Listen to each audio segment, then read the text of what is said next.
Guten Tag, ciao, and hello. It's Doctor with a list looking from the Assault on Endor 2022 Gold League. This video series will take a look at the list that plays top 2 in their pods and will be participating in the upper echelon of the Tabletop Simulator World Championship.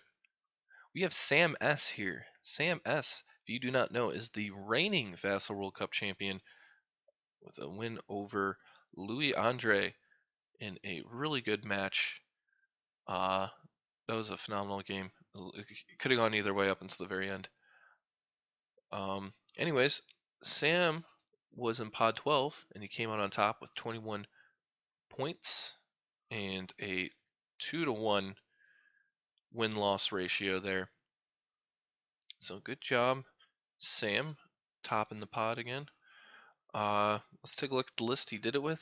We have a Romodi list once more. Sam really likes Romodi. That's who he won the Vassal World Cup Championship with.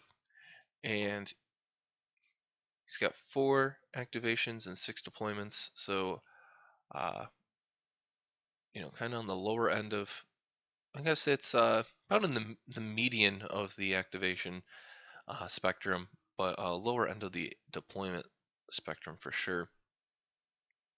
One of 5 people to bring Romodi, so 5 of the 14 Imperial fleets in the Gold League are Romodi, and Sam has one of the largest bids, 387 points, tied for 3rd. 2 people with 386, and I think Angry Ewok is, which was Angry Ewok was last year's Vassal World Cup runner-up, is also 387. So Sam chilling here at 13-point bid, pretty large, pretty large. I think he might be taking it easy on us compared to that Vassal World Cup fleet. This one is significantly less mean.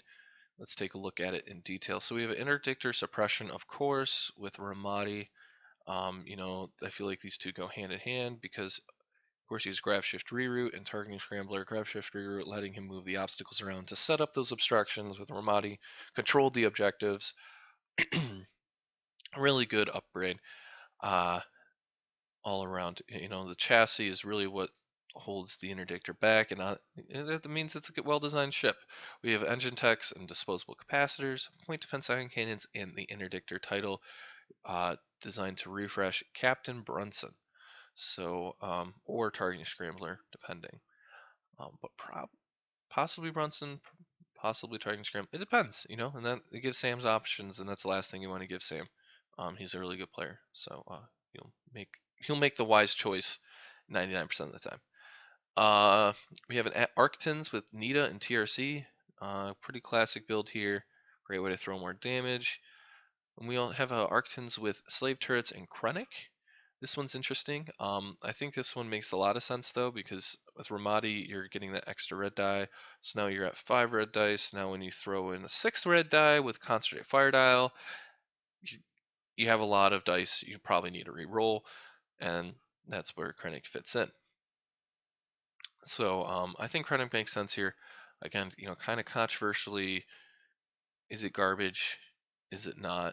I think it's a pretty conditional card. It's very expensive with very restrictive restrictions, I guess, or conditions. But I think an Arquitens, that's the best platform for it because it is flying in that perpendicular fashion typically. We have a Gozanti Cruiser with Munitions Resupply and Disposable Capacitors. So it gives some rerolls out to Romodi as well as to the other Arquitens because the TRCs can only fix one die. And I'm surprised there's no Darth Vader on here. Krennic's nice and all, but when that ship gets in close range, useless. Needa's useless after he deploys. I don't think he'd throw Brunson out ever, but it would give the option to if it's kill or be killed. So I'm surprised no Vader's on here. I guess here's why no Vader.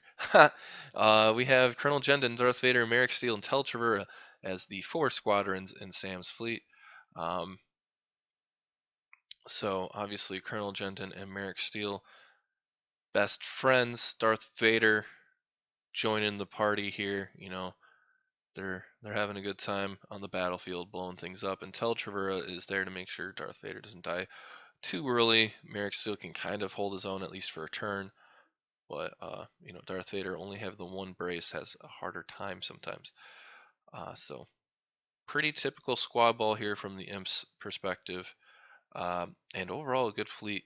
I think I really like Arquitens, double Arquitens and Interdictors are probably my two favorite ships. So I think this is a fun one. I might give this one a spin. In terms of objectives, what might you see from this fleet? Ion Storm is a possibility. Giving Romodi the obstacle control, and from a deployment perspective, could do like Station Assault. I wouldn't be surprised if it, Rift. Asteroid Tactics is probably the yellow. And then Infested Fields or Doom Station. He really likes Doom Station, so. But I mean, he has Squadrons in this fleet, so it could be either Infested Fields or Doom Station. But I would just probably guess Infested Fields so he can move more of those obstacles around, and get more of them into dangerous positions. So those are my guesses. Remains to be seen. Like I said, Sam's a really good player, so we'll probably win if we play. And he'll probably do really well in this tournament. So if you want to see how he does, come back after November, because I'll be trying to update the video description with the fleet's performance probably after the tournament concludes. Thanks for watching this list look-in, and for other list look-ins, check out the playlist that should be appearing on your screen. Thank you for watching.